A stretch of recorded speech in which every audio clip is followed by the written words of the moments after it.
Přátelé, já vás zdravím u dnešního videa, kde se podíváme na poněkud unikátní systém uchycení pistolových pouzder nebo tak nějak čehokoliv.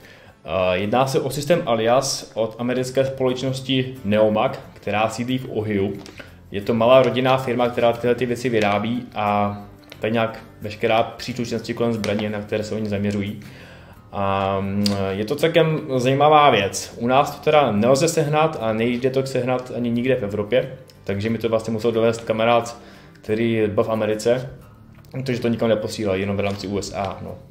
Celkem komplikovaný proces. Nicméně mám to. Ukážem si teda, co to je, proč je to tak super a v čem je to tak unikátní, protože jsem z toho úplně odvařený. A jinak bych o tom ani nedělal video. Takže jo, jdem na to. Tak, zde už to máme připraveno. Takhle nám to přijde. V takovém to balení. A je to vždycky prodávají to zvlášť, vždycky úchyt a potom ten háček nebo ten hák. Tam mají několik variant. Hák mám teda předmontovaný, jo, tak to vypadá. Podobný hák dělá i Uticlip, ale funguje to trošku jinak.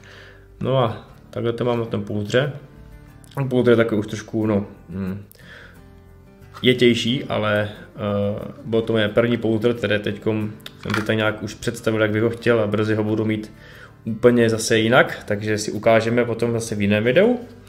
No a tento styl vlastně uchycení, ten Alias, tak vzadu máme šlopky na dotažení na pásku, dává se to na pásek a takhle vlastně vevnitř je taková vratná pružinka a takové očko, jo. Tímto stylem to funguje. Když to vlastně dáme takhle, jo, tak to stfakne. Spole se zatáhne ta páčka a je to venku. Teď si ukážeme, jak to vypadá na tom pásku. Rozhodneme si košili. Je tam pásek. Je důležité mít pevný a dobrý pásek. Jo? Například tady od značky Kore, co mám, který je přímo určený na pistole nošení nebo skryté nošení zbraně. A takhle to vlastně nasunu, jo? Těmi řeženami. Když chci, tak si to můžu dotáhnout, ale já nechci, protože to drží dost dobře i tak.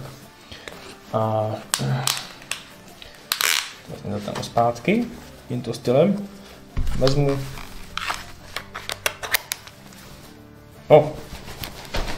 Drží to takem solidně, když chci, tak se to můžu dotáhnout.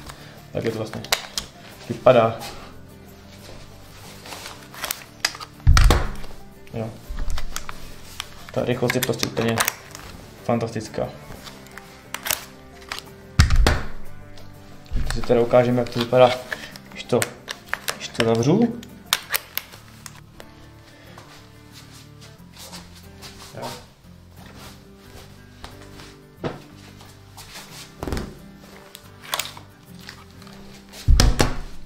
Takže takhle. A ukážeme si teď třeba, jak to vypadá, jenom když je to pod tričkem.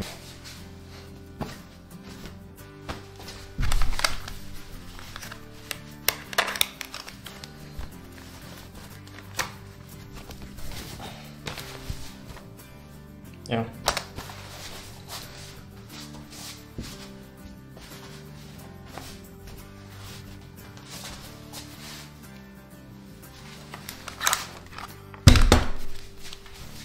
To je paráda. Takže přátelé, tohle byl systém Alias od společnosti Neomag. Kdyby kohokoliv cokoliv zajímalo k tomu, co jsme si tady dneska řekli, tak mi napište do komentářů, já vám na to odpovím.